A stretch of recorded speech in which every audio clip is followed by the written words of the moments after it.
What's going on, everyone? Dr. Todd and Danny on the Move Now podcast, Move Now Chiropractor. And this is episode number 278. We're going to talk about virtual appointments. Going to keep it short and sweet because we talked about this before. You followed maybe Facebook Lives that we've done. We did a training in the Facebook group at one point. But anyway, with that said, you're going to want to hang out for this one because virtual appointments have completely transformed how we do things on day 2 and day 3. You're going to want to know more. Let's get rolling. Want more Move Now secrets? That's the wrong one. Here's what so many chiropractors have been searching for. How can we expand our clinical reach by finally addressing more than just the segmental component with our patients, but at the same time, not feel like we are selling out our chiropractic principles? The reality is our patients count on us to guide them. And when it comes to results, we must also address their posture and their movement. The verdict is out. Patients have spoken, and this is what they want and what they need, focusing on functional movement and corrective exercise. So how do we practice in a way where our community is engaged, excited, and seeking us out because of this comprehensive, results-based approach? That's the goal we've all been searching for, and this podcast will show you how. My name is Dr. Todd Pickman, and welcome to the Move Now Chiropractor. All right, there we go. We got the right intro that time. That was good. All right, Danny, let's start this off. Can you explain to the audience what is a virtual appointment for those that have never heard of it before? A virtual appointment is you on Zoom with the patient going over their x-rays for their BROF, which is a brief report of findings. And then our FROFs, which is a formal report of findings, is you on Zoom going over their care plan recommendations and their financials with them over Zoom. So basically day 2, day 3, done via Zoom instead of in person. In person. Mm-hmm. How long have we been doing it this way now, would you guess? A little over a year. It has been over a year. Yep. And at first, we didn't know how people were going to react to it. Mm-hmm. Maybe they'd think it was like too informal or whatever. It's had almost the opposite effect where people think, wow, you're going to spend 20, 30 minutes one-on-one. You're going to meet with me on your schedule, on the computer. And so what are some of the benefits that you can think of off the top of your head from both doctor, staff, clinic, and patient standpoint? So from a clinic standpoint, it allows you when you are in the office to adjust and have more time adjusting patients and patients getting their treatments and stuff like that. On a staff standpoint, they send the patient all of their stuff that they get done beforehand. They don't have to set it up in office. So it allows for the staff to focus on the patients that are there in the office for their treatment. From a patient standpoint, it's convenient. They can meet before work on Zoom. Their spouse can be available. Right. You record them, so it's convenient. Yeah, I think you covered pretty much everything. Yeah. So, and then also, I don't know if you just mentioned this, that we record it. Yeah. Okay. Yeah, you record it so that way You if said the that spouse too. isn't there, Right. you Right. can send it to them. And so with that, so I guess just starting from the history of why we even started doing It this. was on accident. Was it on accident? How was that? What do you mean? Oh, as far as the recording, you mean? No, virtual appointments altogether were an accident. You were sick. Oh, yeah. And we needed to get through BROFs and FROFs because Dr. Zach was able to adjust your patients. Oh, okay. So Okay. it's kind of on accident. Gotcha. Okay. So kind of on accident. That's why I keep Danny around. She reminds me of how this stuff happens. But so, yeah, I guess it started on accident, and maybe it was around August 2021 because I had COVID in August and I was pretty bedridden for about a week. And I remember I did a couple of these virtual appointments each day, and it took like everything in my power to just be able to sit behind a computer and do it. But the nice thing was new patients would come in, they would get started. Dr. Zach would start them. Jenna would help out. Jenna's my assistant, new patient coordinator. And then instead of the patient having to go through all that special stuff with a different doctor, I could still go through with them, connect with them. And then when I got back in office the next week, I was able to pick up where things were left off in person, but I had already covered things via Zoom. Yep. Right. Mm-hmm. So part of the motivation of sticking with that and doing it and going full speed ahead on the virtual appointments was because I was trying to consolidate my schedule to be in office, like Danny said, for the most productive hours possible. So if I'm seeing patients, if we have patients doing care and rehab and all this stuff in office, we have staff there. We have staff rendering services. It's full speed ahead. When I would do a virtual appointment, when I would do a BROF, like in office, so a day 2 with a patient going through their x-ray recommendations, sometimes it was a 15-minute process. Sometimes they had more questions. It would back up the shift. I'd feel like, man, if I'm going to, cut this close or cut it back when patients have questions or if their spouse shows up, that's not going to really develop a lot of trust and rapport with the patient. And it's not going to be the best experience for them. But then on the flip side, it would script the schedule. They would back things up, would stress people out, and then I would have to catch up and play catch up. And, I've been doing this almost 20 years. So it's like, I know how to move twice as fast, talk half as much, like all of that sort of thing. But at the end of the day, some cases are just more complex. They take more time, and patients really appreciate having their time to go through it. And I know you'll see practice management coaches out there like, oh, you got to take 4.2 minutes to do this and 3 minutes to do this and all of that. And it's like, oh, it's all about communication and talking perfectly. Yeah, there's definitely some things I could cut out as far as what I say, but I'll tell you at the end of the day, I enjoy going through it with a patient. I enjoy explaining it in more detail. I think they appreciate it in more detail. So I don't really want to change. And lots of the doctors that we work with, I feel like, are drawn to Move Now for the same reason, that they're more into the clinical stuff. Yes. They're more in depth. They want to do a better job with their patients.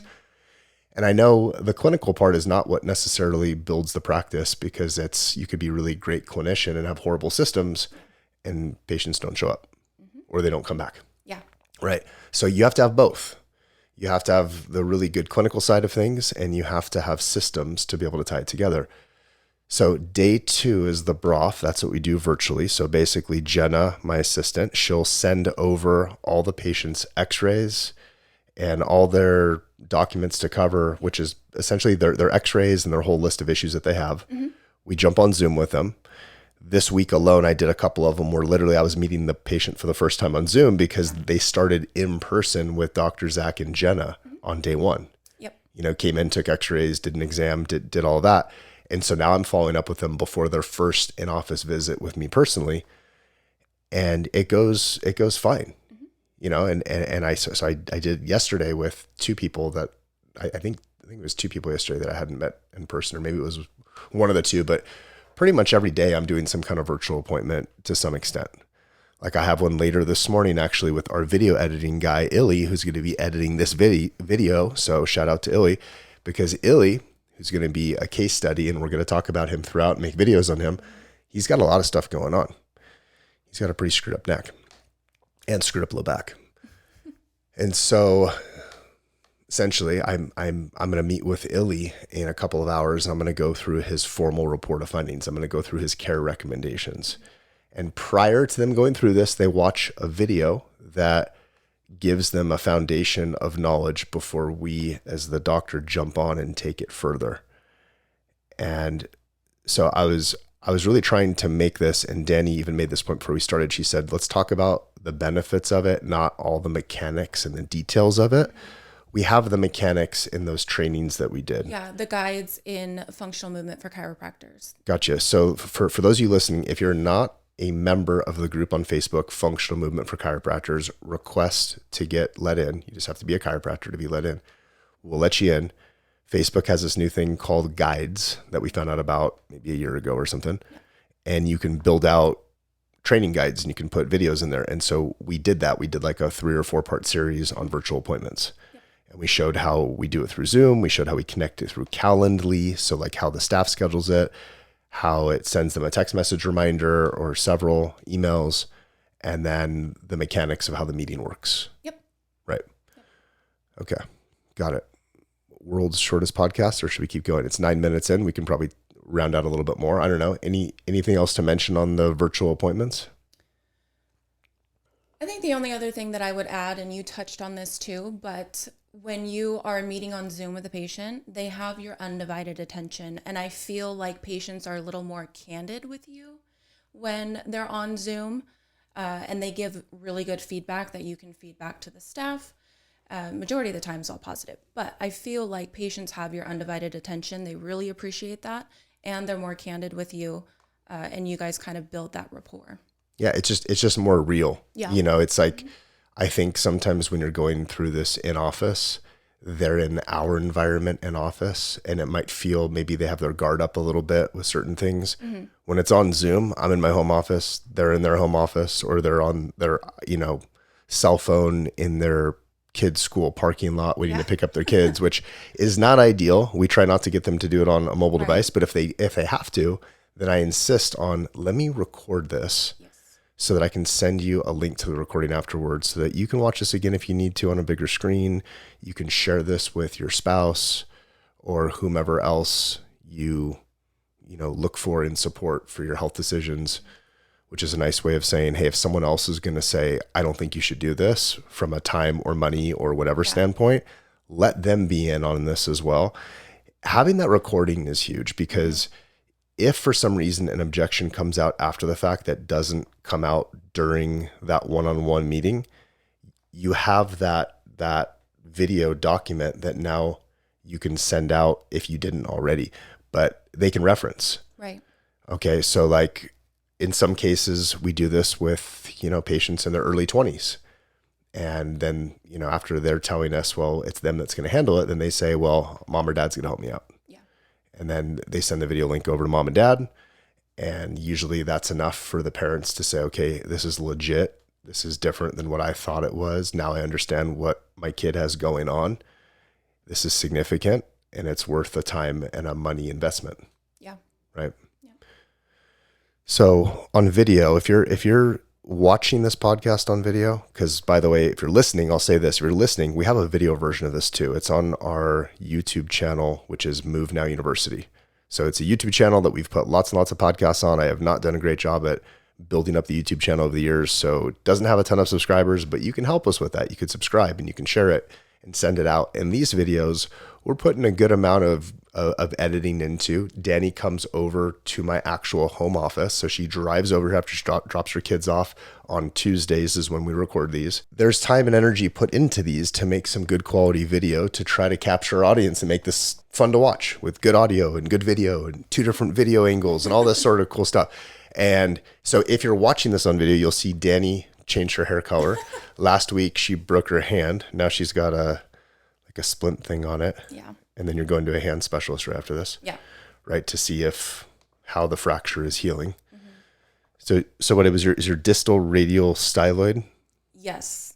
Yep. And then there was. And something in your thumb. Yeah. There was 2 fractures in there and then a possible bone pulling from the tendon. She did that roller skating. Yes. Okay. She was all decked out in like 80s gear. And then one of her kids, I think, accidentally tripped her, or maybe purposely tripped her. I don't know. But on purpose. Yeah. And she ate it pretty good. I think I saw when that happened, because I think like in the corner of my eye, I saw you go down. And that was the only time I remember you falling. Yeah. Well, I made it 2 hours and it was the end of it. We had to clear the rink. And so we were getting off and my son tripped me. And wow. So because that was the only time you fell, right? Yeah. Yep. All right. So anyway, I just wanted to jump into that because if you're watching this, you'd be like, oh, I thought Danny had blonde hair. Well, now she has red hair. Okay. And I said, what's next week? You get braces or something. She got pretty straight teeth, so she didn't need braces, but maybe something else different. Maybe another piercing or something. Oh. Or like a face tattoo. Yeah. No. Pull like a Mike Tyson or like a Tom McDonald. All right. Anyway, I think that's it. That wraps it up. So virtual appointments, check out the guides, reach out to us if you have any questions. If you are not a member of Move Now University and you're watching this and you want to know more about what we do, just real quick, we teach chiropractors how to put functional movement, corrective exercise into their practice in 12 weeks, ideally.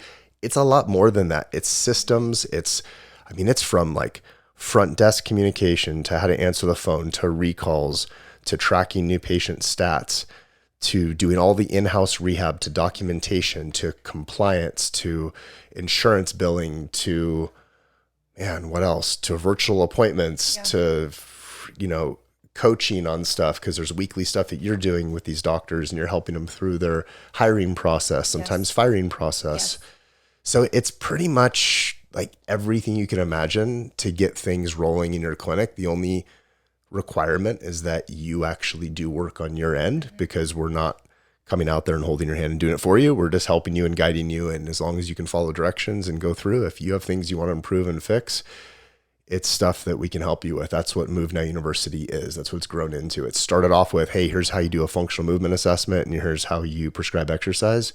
And then we realized there's a lot of other missing pieces or a lot of other parts that we've developed that work pretty darn good that we wanted to share. Yep.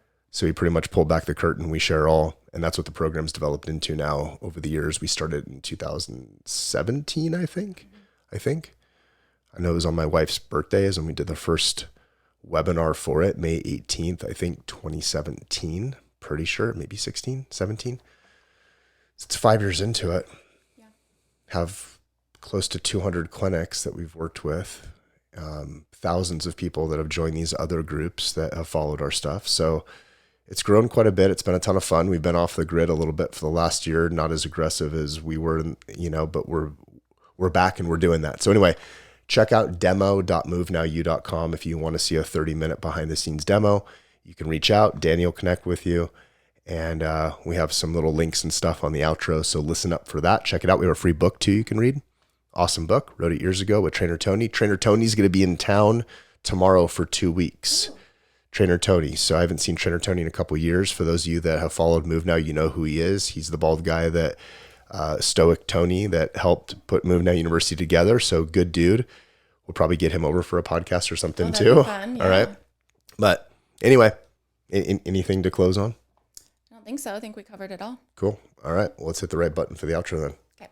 All right. Let's do it. Want more Move Now secrets? If so, then go get your copy of my best-selling book and watch my 30-minute behind-the-scenes Move Now demo.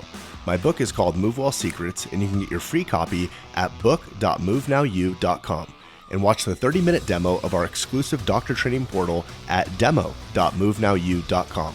With these two resources, you'll find my top 22 secrets that we've used to build one of the smoothest running, results producing, and super profitable exercise departments within a chiropractic clinic in the entire profession.